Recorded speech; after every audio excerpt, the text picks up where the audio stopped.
So here's an example of a card that I've made. It has a poem on it by E.E. Cummins. May my heart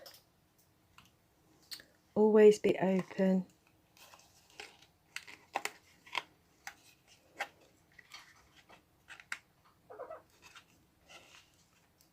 to little birds. And as you can see, it goes on and on forever, and that's why it's called an infinity card.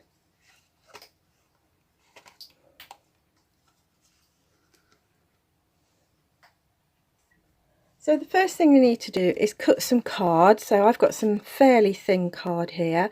You could use old greeting cards or any cardboard out of your recycling. So I've got two different colours here, only so it makes it easy for you to see when I put it together. Each of these 4 cards have been cut 6 inches by 3 inches. And the next thing I need to do is score across the short end, which I'll do in the next move. So here I have a little bit of cardboard off a cereal packet that I'm going to use as a board so I don't damage my table underneath.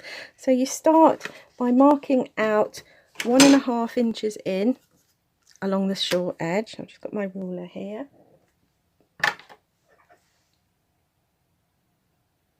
Make a mark there.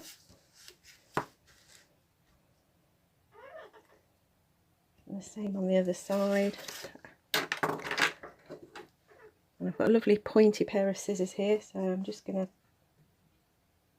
hold my ruler between the 2 markers and just simply score across. Same at the other end as well. And 1.5. Little mark there. Same on the other side.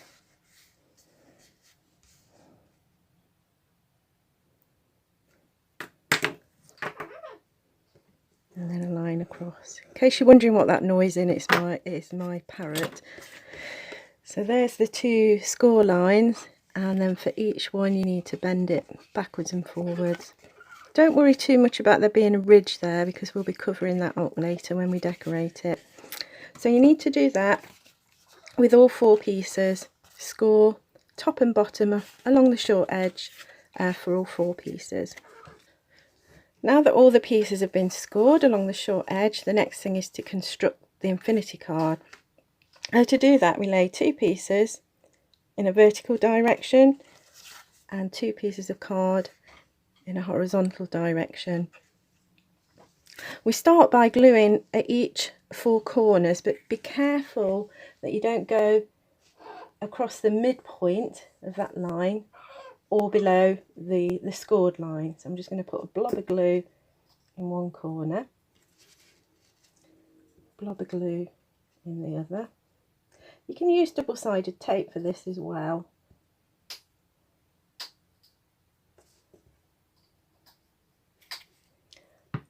And then I'm going to get another card and put it in a horizontal direction.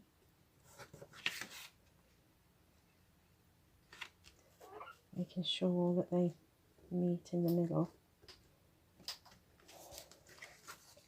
I'm just going to manoeuvre that around a little bit. Check on the back. And just make sure that they meet nicely in the middle. Don't worry about, can you see there's a little bit of an orange line there? Don't worry about that because we can trim that up in a moment. And the same on this side. Again, gluing up to that line that you've scored, but making sure you don't go over halfway here.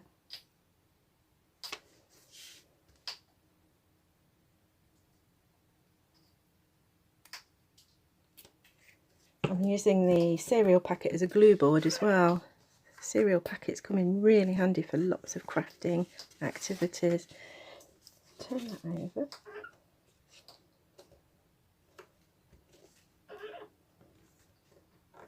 Making sure that that line is up. And you can see again there's an overhang here.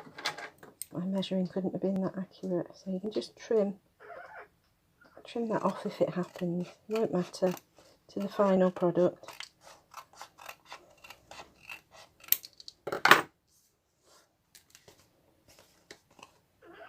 Just a little bit there as well.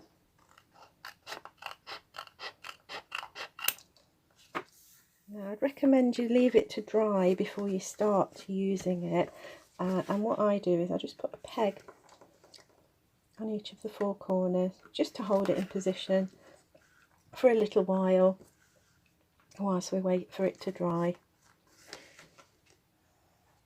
So now that your card's dry, and take the little pegs off, and what we're going to do is start teasing open the card. So you just need to press and fold a little bit, and then again where we've got that scored line, bend it over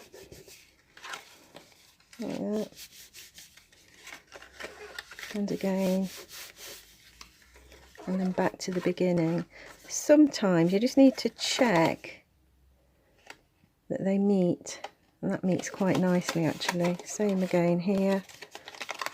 I just turn it over. Yeah, I'm quite happy that's meeting quite neatly.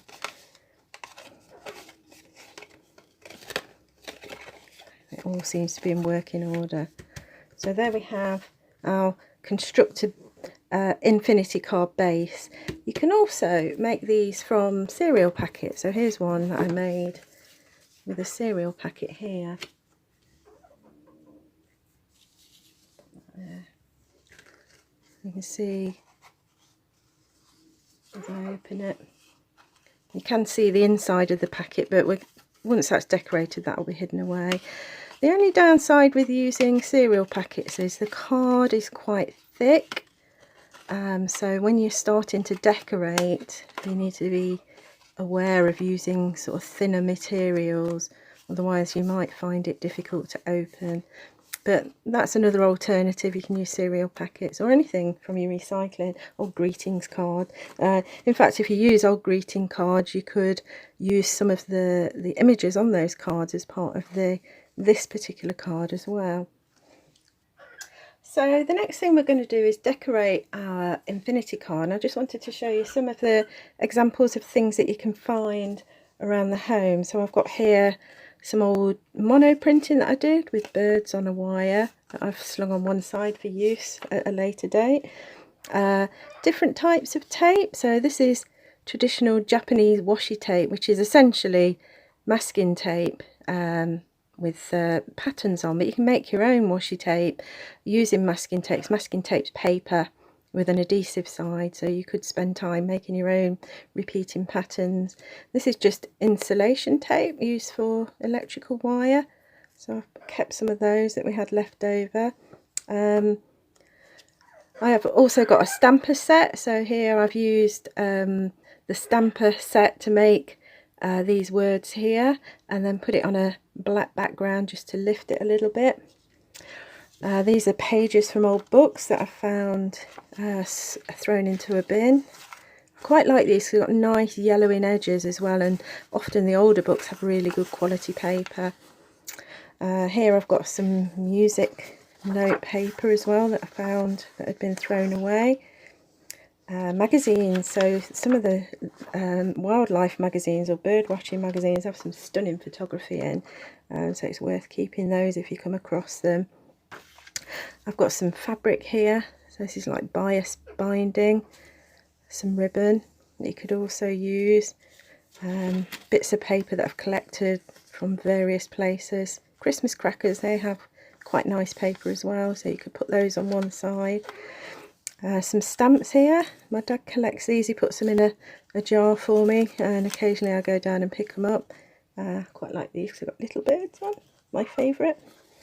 And the other thing that's quite good to keep a lookout for is an old envelope. So inside here, probably look a bit dazzly under the camera, but you can get some really quite interesting patterns inside envelopes, so keep an eye out for those. So those are some of the materials that you can use for your infinity card that need not cost cost a lot of money.